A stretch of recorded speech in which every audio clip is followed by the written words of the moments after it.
Thomas Hobbes como Locke utilizaban los instrumentos del contrato social para justificar el origen del poder político, en el cual ambos usaban categorías similares como el individuo libre, igual y racional en el estado de naturaleza, el pacto como elemento fundador del poder político, la representación política, y proponen construir un estado que sirve para superar las inseguridades y desequilibrios propios del estado de naturaleza.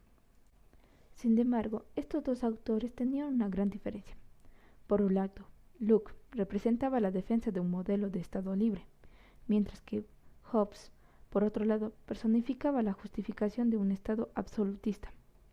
Esta diferencia se acentuaba básicamente por el papel que tenía el modelo lacaniano, la doctrina de la residencia, puesto que permitía a Locke organizar sistemáticamente los diferentes componentes de su teoría, los dos ensayos sobre el gobierno civil, ya que el autor podía modificar esencialmente la forma de cómo Hobbes trataba el asunto de la soberanía, mediante la justificación del derecho del pueblo a resistirse de manera legítima contra quien detenta el poder, por lo que el problema central de la filosofía política de Locke se comprende a partir de establecer sus diferencias básicas con Hobbes. Locke se convierte realmente en uno de los fundadores del liberalismo, porque su idea es liberal, ya que parte de la idea de la igualdad de los hombres como seres racionales y libres, ya que busca asegurar el espacio de acción por el ejercicio de la libertad mediante la institucionalización jurídica de iguales libertades.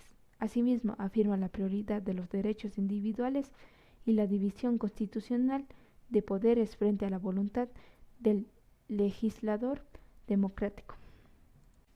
Y que además esta teoría también se sirve de argumentos contractualistas para vincular la concepción del estado de naturaleza en la justificación de la propiedad privada y el modelo del contrato para instruir el dominio político y la doctrina de la residencia. Según Hobbes, el origen del poder político es un estado de naturaleza dominado por la fuerza y la violencia. Para Locke, el estado de naturaleza es un estado en el que los hombres se encuentran en perfecta libertad para ordenar sus acciones y disponer de sus pertenencias, un estado de igualdad y de absoluta reciprocidad. El hombre no tiene la libertad de perjudicar a otro en su vida. El estado de naturaleza tiene una ley natural que lo gobierna y que lo obliga a todo el mundo. Esta ley natural ordena buscar la paz y la preservación de toda la humanidad. Se describe esa ley natural así. Primero, la ley natural se erige en calidad de ley eterna para todos los hombres, tanto para el legislador como para cualquier otro.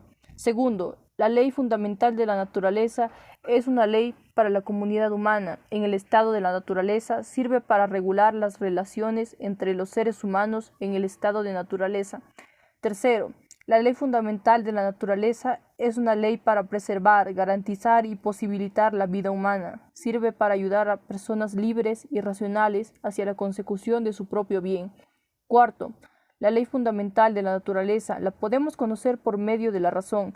Esta encaja con la idea de que hemos nacido libres, de que hemos nacido racionales y de que podemos conocer la ley natural por la sola razón. Quinto, la ley natural es una ley que solo puede encontrarse en el espíritu de los hombres, es decir, nadie puede estar sometido a una ley que no ha sido llevada a su conocimiento por medio de una promulgación. Es decir, el estado de naturaleza es un estado de paz, buena voluntad, asistencia y conservación mutua para preservar, garantizar y posibilitar la vida humana. Es normativa y rectora. De este modo, Locke sitúa en el estado de naturaleza un conjunto de deberes y derechos que, definidos por las leyes naturales, regulan la misma institución del poder político. Así pues, se afirma la prioridad de los derechos individuales frente a la voluntad del legislador supremo. Locke presenta la ley natural como una ley que es respetada en el estado de naturaleza, y mientras así lo sea, ley natural, razón y libertad se armonizan perfectamente. El estado de naturaleza es un estado de paz, equilibrio y mutuo respeto, mientras no intervenga ningún elemento perturbador. Aún así, existen enemigos internos y externos. Dentro del mismo hombre existe la venganza, el amor propio, la parcialidad, cualidades que pueden poner en desbalance el fundamento racional del estado de naturaleza, siendo estas las causas internas. Los hombres por naturaleza están dispuestos a formar una sociedad común. Sin embargo, ellos pueden actuar en contra de esta disposición y así convertir el uso de la fuerza en una pauta de derecho, por lo que se les considera como los enemigos externos que ponen en peligro el estado de naturaleza, ya que se sirven de la fuerza y no de la razón. Locke supone que el hombre en el estado de naturaleza tiene un derecho absoluto a su libertad, pero que su capacidad de disfrutarla es muy incierta y se ve constantemente expuesto a la invasión de otros porque los hombres no son estrictos observadores de la equidad y la justicia. Y por tanto, quedar sometido a la pérdida de su libertad y a su vez poner en peligro el estado de naturaleza ha puesto que se cree una solución el castigar al agresor manteniendo lo siguiente. Cada individuo tiene, pues, el derecho y el deber de actuar en concordancia con la ley natural. Por la misma razón, cada individuo tiene el derecho y el deber de castigar a quienes violen esta ley. Estado de guerra para Locke se refiere a aquella enemistad y destrucción creada por medio del uso indebido de la fuerza. Esta postura, muy distinta a la de Hobbes, que mantenía que el estado de guerra y la de naturaleza estaban unidos, es decir, que la paz es el producto de la guerra. Esto supone la preexistencia de derechos y leyes cuya violación permite al agredido tener un derecho de guerra, por lo que Locke toma esta perturbación del estado natural como una posibilidad para la instauración de una autoridad en común. Para poder diferenciar el estado de guerra y el estado natural se reconocen dos criterios. En el primero se refiere al estado de naturaleza, donde no existe una violencia y es un estado de perfecta libertad en donde domina la ley natural. Y en el segundo, que se refiere a la imposibilidad de mantenimiento del estado de naturaleza, considerándolo como muy débil porque existe la presencia de violencia como parte del estado de guerra, y que ésta a su vez toma mayor posesión del estado de naturaleza. Locke muestra de esta manera que el camino hacia el nuevo orden de paz no va en dirección de un posible retorno al estado de guerra o al estado de naturaleza, sino hacia adelante una dirección a un nuevo estado que contempla la presencia de un juez común. Sería este quien sea árbitro o aquella persona con el poder terrenal y capaz de reparar y desaparecer el estado de guerra, y si no existiese una autoridad como el juez, el estado de guerra no tendría fin. Por tanto, el polo opuesto de este estado de guerra no es el estado natural, más bien es el estado de la paz dirigido por la autoridad terrenal como lo es el juez. De este modo, el hombre, según Locke, no es un potencial asesino que solo busca dominar por fuerza y astucia a tantos como pueda. Es más bien el ser dotado de razón, capacidad de trabajo, habilidades, las cuales les puede descubrir en sentido profundo de la ley natural y formular por esto una serie de reglas para la interacción práctica. Locke busca aclarar que el derecho al poder político y su verdadero origen tiene que ver directamente con el establecimiento de unas condiciones que hagan posible preservar la vida, libertad, igualdad y posesiones de todos los hombres. El sujeto lockeano es esencialmente el propietario de su propia persona, de sus capacidades y de los frutos de su trabajo, por lo cual no le debe nada a la sociedad. Es así como Locke justifica la tesis liberal sobre la primacia del individuo sobre la sociedad. Locke afirma que el derecho a la propiedad no es algo absoluto. Para esto, introduce 3 restricciones a este derecho. Según la primera, todo hombre puede apropiarse de todos los bienes cuantos pueda mediante su trabajo, siempre que de estos quede una cantidad suficiente de la misma calidad para que la comparta con los demás. Según la segunda, no se puede incrementar la propiedad de una forma ilimitada.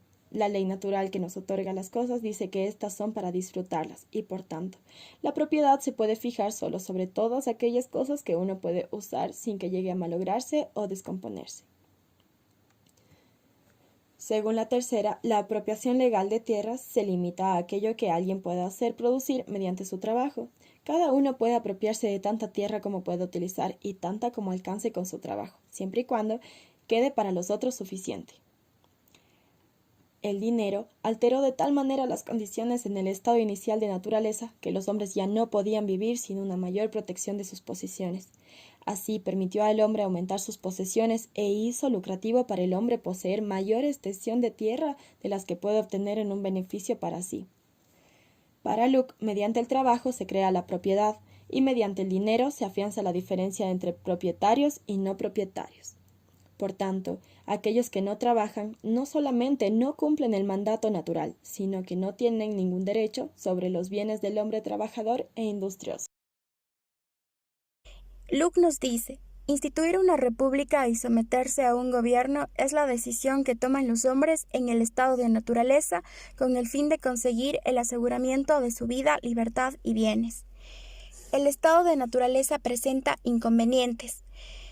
Estos son 3 inconvenientes. El primero es: falta una ley establecida, firme y conocida.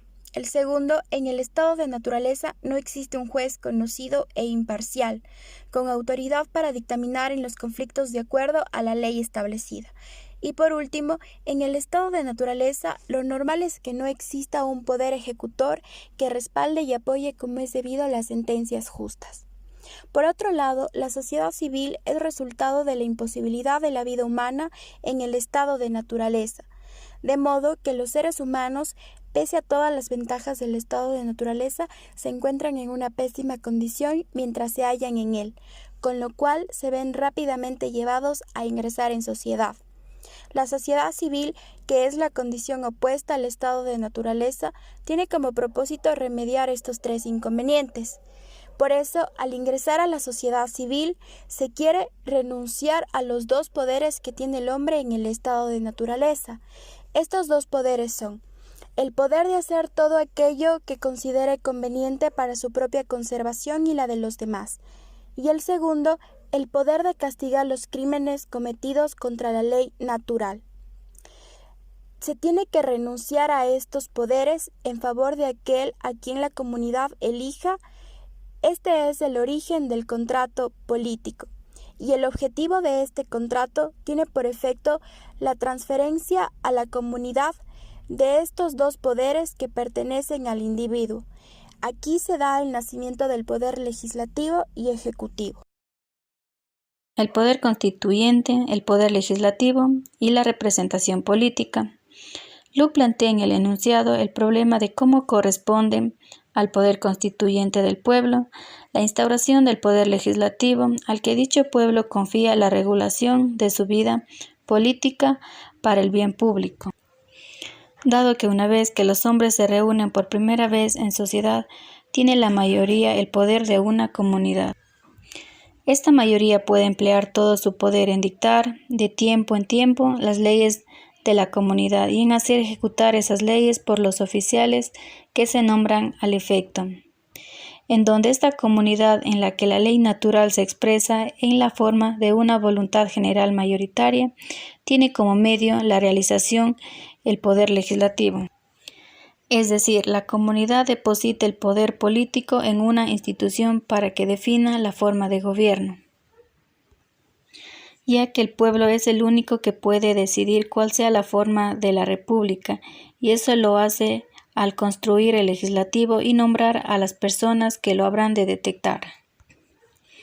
Mediante el pacto social, todos los individuos acuerdan unirse en una sola sociedad que será gobernada por un régimen político. Es decir, solo el pueblo puede como poder constituyente determinar la forma de gobierno, la Constitución misma, ya que el pueblo es el sujeto colectivo compuesto por todos. Pertenece la facultad de dictar las leyes porque tan solo el pueblo no cometerá la injusticia contra sí mismo. Para entender el discurso de Locke sobre la representación es útil precisar la conformación del legislativo. El legislativo en su totalidad es como una suma de los 3 poderes, ejecutivo, legislativo y federativo, representando al pueblo. Y está integrado por todos aquellos que el pueblo ha elegido y autorizado para que legislen en su lugar. Locke utiliza el mecanismo contractual para mostrar cómo el sujeto entrega su capacidad de decidir y actuar en el poder ejecutivo que le otorga la ley natural.